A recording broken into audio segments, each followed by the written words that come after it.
Ottawa, and Canada in general.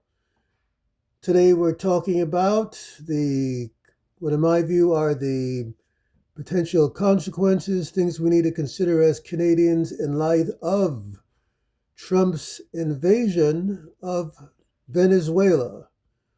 This is based upon my background in international relations, both undergraduate, University of Toronto, and graduate, Norman Patterson School of International Affairs. This is my background, and let's talk about Venezuela. Now, much has been made about the argument that the invasion is completely illegal. What has happened in Venezuela, done by ignoring United States Congress, which has the exclusive constitutional jurisdiction of the United States to declare war. We see Trump just signing executive orders, doing things which ignore the rule of law in the United States and international order. So the question is for Canadians, where does that leave Canadians, especially in light of the sort of Trump regime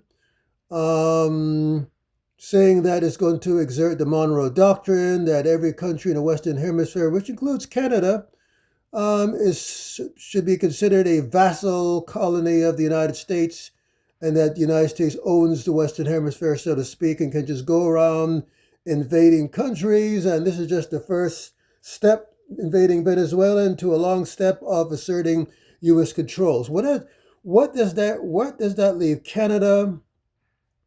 What does that leave Canada in terms of its decision on the Saab-Gripen, in particular, with relative to the F-35? Where does that leave the world? Well, if you go back a little bit in terms of the world in general, the post-World War II environment has been secured based upon the United States as a responsible agent of democracy, securing the international order by enforcing an environment that, as a superpower, it will be wielding its power responsibly and will see that the rule of law and democracy, the goal of democracy, and the goal of representative and responsible government is exerted in a manner to counterpoise the Russia and China as authoritarian dictatorial regimes. But now, recently, the United States, as we've seen, has through the Trump regime has saw fit to ignore that, and now the United States wants to basically consider itself through Trump just another authoritarian regime, which leaves no effective superpower to guarantee the international order in a post-World War II environment. In other words, the post-World War II environment led by the United States is substantively responsible for an environment of peace that we have in World War II. Trump advocated that, and going and invading Venezuela has now created license for China to invade potentially Taiwan, to Israel, countries like Israel to continue its barbarity in the Middle East, particularly Palestine, and for Russia to do what it wants, continue to destroy lives in the Ukraine, and as Europeans fear, potentially start to move back and reconquer parts of the Europe, at least, that used to be called part of the Eastern Bloc countries.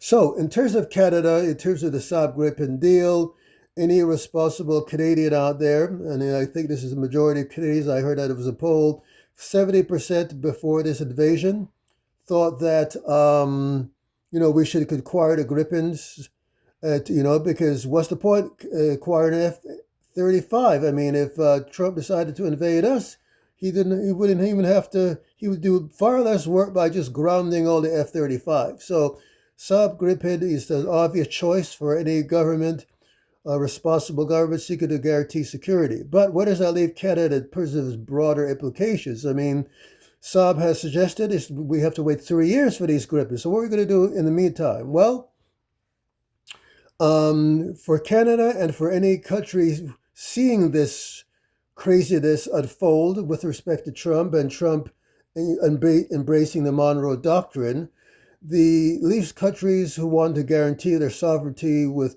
two choices. Well, you either quickly militarize to create a situation where you're through your militarization, you are substantively a deterrent for United States.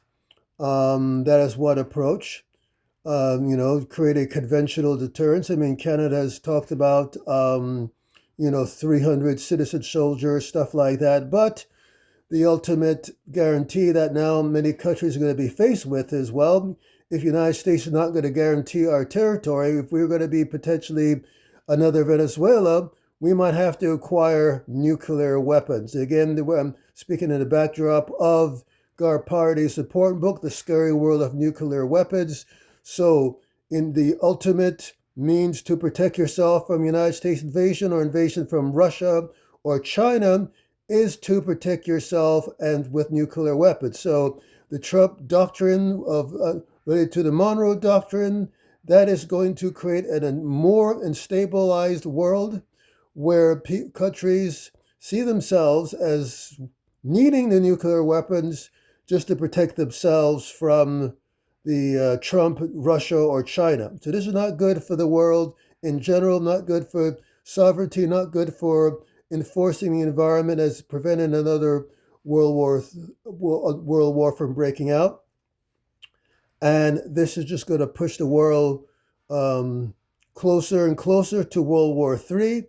And in my second part of my video, I'll be talking about how do Canadians protect themselves from, supporting governments which support this kind of evil, and also an extension of that is how do people in the world protect ourselves from voting politicians which are going to choose evil over good, choose all kinds of dystopia over our desire as humans to improve our quality of life and to support an environment which is going to be supporting a just society for all. So this is what I'm going to be doing in part 2 of my presentation today.